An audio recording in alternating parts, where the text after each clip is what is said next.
Well, hello, and welcome to Grace Church. I'm Pastor Steve Brown on this rainy day here in Sharkston, Ontario. But welcome to my weekly Grace Notes video that I have been doing as a form of encouragement to all of us during this COVID-19 pandemic when we can't meet together. We had some really good news yesterday that nobody in the Niagara region was diagnosed with COVID-19 yesterday. I hope that the same holds true today, and we may be well on our way to getting back to being able to worship together as a church. Now, I was just reading in my devotions from Hebrews chapter 3 yesterday, and these are kind of my thoughts that came out of my devotions yesterday. I'd just like to share them with you, but first I want to tell you about something I don't like, and that is that I don't like being fooled. I don't like being deceived. And there have been many times when I've been fooled. Now sometimes being fooled is an understandable part of a game. People in poker, they call it bluffing. When they fool someone. And, when somebody wins a hand by bluffing, nobody really complains. It's part of the game. It's not considered cheating, and it's understandable. But often we get deceived by people because they are trying to fraudulently take something from us. And that's where deception can be a real problem. Many of you got calls from Revenue Canada, or supposedly from Revenue Canada in the last few months, saying that you owe taxes, and if you didn't pay those taxes, the police are going to show up at your door. Well, I got that call, and I am still waiting for the police to show up at my door. So obviously those people were trying to deceive me. And a lady I know has lost thousands of dollars in what we call a romance scam, where someone saw her profile on a dating website and began to send emails to her and eventually deceived her into giving him thousands of dollars that she could not afford. And so that's when deception is really bad. Now, it doesn't feel good to be deceived.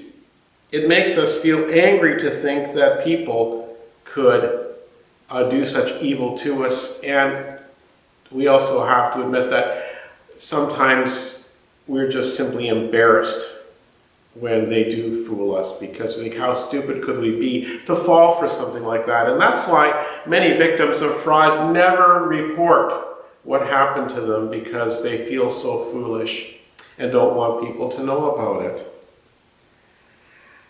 But if only we felt the same way about sin as we feel about the deceitful people who fool us. Now, when I was reading Hebrews 3:13 yesterday, actually I read 12 to 13, we read, "See to it, brothers, that none of you has a sinful, unbelieving heart that turns away from the living God. But encourage one another day after day, as long as it is called today, so that none of you will be hardened by the deceitfulness of sin." Whether we realize it or not, sin is deceitful. Sin fools us and lies to us. And if you don't believe that already, well, then you've already been fooled or deceived by sin. If we don't believe that sin is deceitful, then we've already been deceived by it. But how is sin deceitful? Well, one of the ways sin is deceitful is that it deceives us by promising what it cannot deliver. Just as the person perpetuating a romance scam on a lonely lady promises her love, but instead gives her harm, well, sin promises us life, but gives us death. Sin says, go ahead, you'll enjoy it, it'll be fun. You'll feel better, you'll be more fulfilled, life will be better for you. Go ahead and steal that. Go ahead and tell that lie. Go ahead and jump in bed with that person. Go ahead and look at that website. Go ahead, you need this, it'll bring you happiness. And it's the same thing that the serpent said to Eve when he said to her, "Eat this fruit and you shall be like God." That was a promise that sin could not deliver.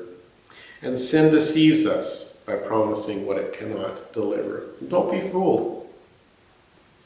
Secondly, sin deceives us by convincing us that what has happened to others won't happen to us. Sin deceives us by convincing us that although others have suffered for committing the very same sin, we will somehow be exempt. But it doesn't work out that way. The serpent said to Eve when he tempted her that even though God had told her that she would surely die if she ate the fruit that gave knowledge of good and evil, Satan said that she wouldn't die. But guess what? She's dead. She's dead. Sin is deceitful because it tells us we will not suffer the consequences of our sinful ways. But sin always has consequences. In Numbers 32, verse 23, the Bible says that you may be sure that your sin will find you out. How many men thought that they could have an affair without losing their marriage? But they ended up going through a painful divorce as a result. Or how many people stole things from their boss thinking that they wouldn't lose their job or end up in jail? And guess what? They lost their job and end up in jail. Or how many people refuse to deal with their anger because they think they won't lose their family over it or they won't lose relationships over it. And yet they end up being alone. And how many people continue to sin thinking that they won't suffer spiritual death of eternity in hell?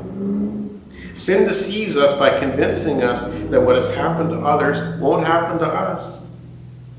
But thirdly, sin deceives us by creating in us a desire for that which we know will hurt us.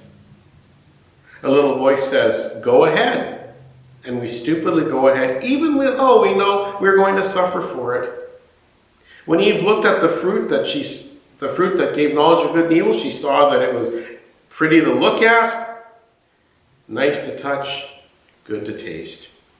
So she took it and she ate it, and we've been taking and eating ever since, and we're suffering for it. We're no different, even though we know that every time we take and eat, it'll hurt us. That's the deceitfulness of sin.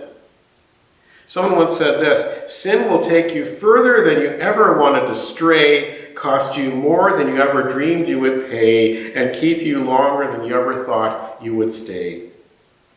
Someone else says that sin has a fair skin but a bitter core.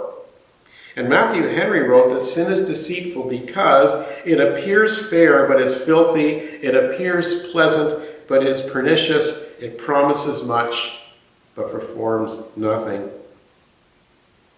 Another thing that I'd like you to notice, that this verse says that we get hardened by sin's deceitfulness. Now, the word hardened really means become insensitive. Now, when people are learning how to play the guitar, often their fingers, especially on their left hand, if they're right-handed, will hurt because they're pressing the string onto the fretboard and their skin is soft, and the string will hurt their skin. But after a while, the ends of their fingers become hardened to the pressure of the string because they develop calluses on their fingers. Well, sin's deceitfulness hardens us, and what I mean by that is it hardens our hearts to how bad sin really is.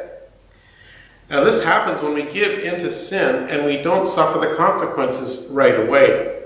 A more extreme example is those who get caught up in child pornography. It usually doesn't start that way. It starts with what you might call softer porn, and when that no longer gives a thrill, it gets into more hardcore porn, and when the heart gets desensitized or hardened to that, then they get into stuff that is more twisted and perverted to try to get the same thrill. That's how sin works. It hardens our hearts to how bad it really is. Now, that's an extreme example. But it is true that if we give in to sin, we can begin to love things that would have disgusted us before. And eventually we get to the point where our hearts no longer recognize how bad sin really is. Alexander Pope said, Vice is a monster of so frightful mien as to be hated needs but to be seen. Yet seen too oft, familiar with her face, we first endure, then pity, then embrace. Well, what prevents us from getting hardened by sin's deceitfulness? Well, encouraging one another. Again, Hebrews 3:13 says, encourage one another day after day, as long as it is still called today, so that none of you will be hardened by the deceitfulness of sin. The best way to help one another from being hardened by the deceitfulness of sin is to care for one another on a daily basis. We need others involved in our Christian life if we're not going to be hardened by sin's deceitfulness. We need people looking out for us, to encourage us and exhort us and show us where we might be getting fooled by the deceitfulness of sin.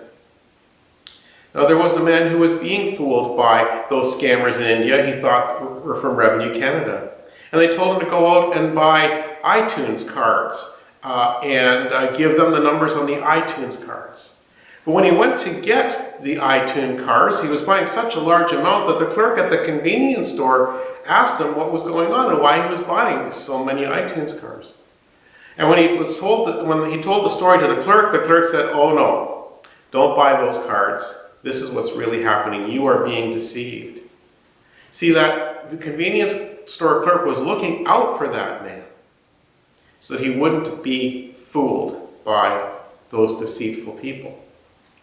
Now, we need the same in our Christian life. I mean, there might be a time when I start being deceived by sin, and you might need to speak into my life to tell me, hey, you are being deceived by sin. I might not want to hear that. I might even get mad at you, but I need you to show me the deceitfulness of sin, where I'm getting hardened by the deceitfulness of sin. Again, I might not like it, but I'll thank you for it later. We're missing that kind of encouragement when we can't meet together. But may I encourage you to connect with each other as a church in other ways. Call one another up. Ask how you're really doing. Now, you might have to have a good relationship with these people, but call one another up. How you're really doing. How can I pray for you? Join us for our prayer meetings we have Wednesday nights over Zoom. Love to have you join us so we can pray together, share our burdens, pray for one another. See, as we follow Jesus, we need each other, and if we are encouraging one another, we'll be far less likely to be hardened by sin's deceitfulness. Well, thank you for joining me for my Friday Grace Notes. I hope that you are being encouraged by them. I hope they are a blessing to you.